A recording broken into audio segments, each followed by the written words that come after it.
My name is David Madison, the 28th of November 2020. I'm an ex-clergy atheist, and I have collected more than 400 book titles into what I call the Cure for Christianity library, in homage to Mark Twain's famous comment that the best cure for Christianity is reading the Bible. Now there are a lot more books to help with that.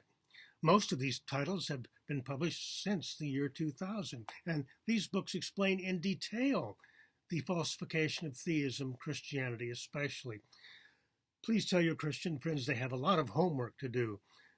They haven't noticed. Just type Cure for Christianity Library into Google. These authors have stated a lot of blunt truths, hence this series of videos, Cure for Christianity Knockout Quotes. This is quote number 34.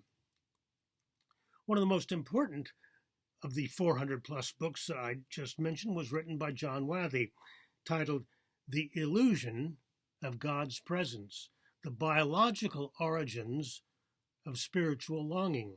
In this book he wrote, quote, "Most formulations of theist belief make testable predictions about the way the world works.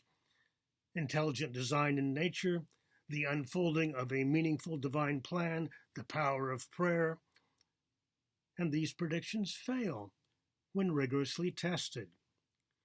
Moreover, the doctrines of the world's many religions are different, provincial, mutually exclusive, and often logically incoherent and self-contradictory.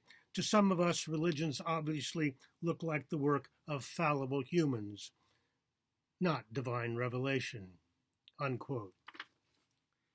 There are two knockout punches here. First, religious claims, so commonly made from the pulpit and in devotional books, can be tested, and they fail.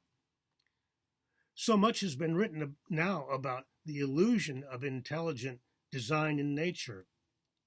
When all the supposed cases of intelligent design are examined rigorously, it turns out that no gods are needed.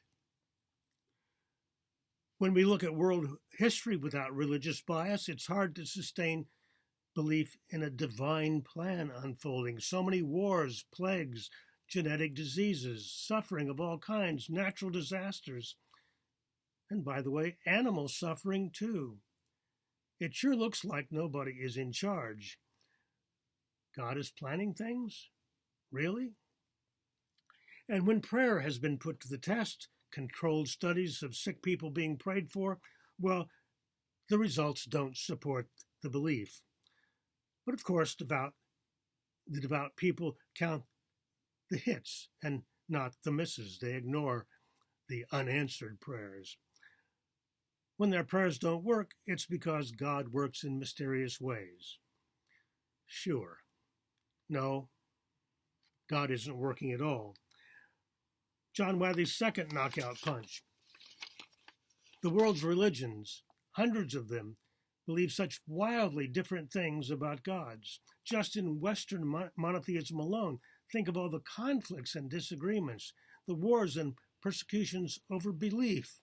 Devout Jews, thousands of brands of Christians, Muslims, and Mormons have never agreed about God, what he wants, how he wants to be worshipped. Yet they all claim to have gotten their beliefs straight from God via their prayers, meditations, visions, scriptures. There's something awfully suspicious about all this. Maybe all these theologies come from human imaginations. Wathy called it correctly. Religions obviously look like the work of fallible humans, not divine revelation.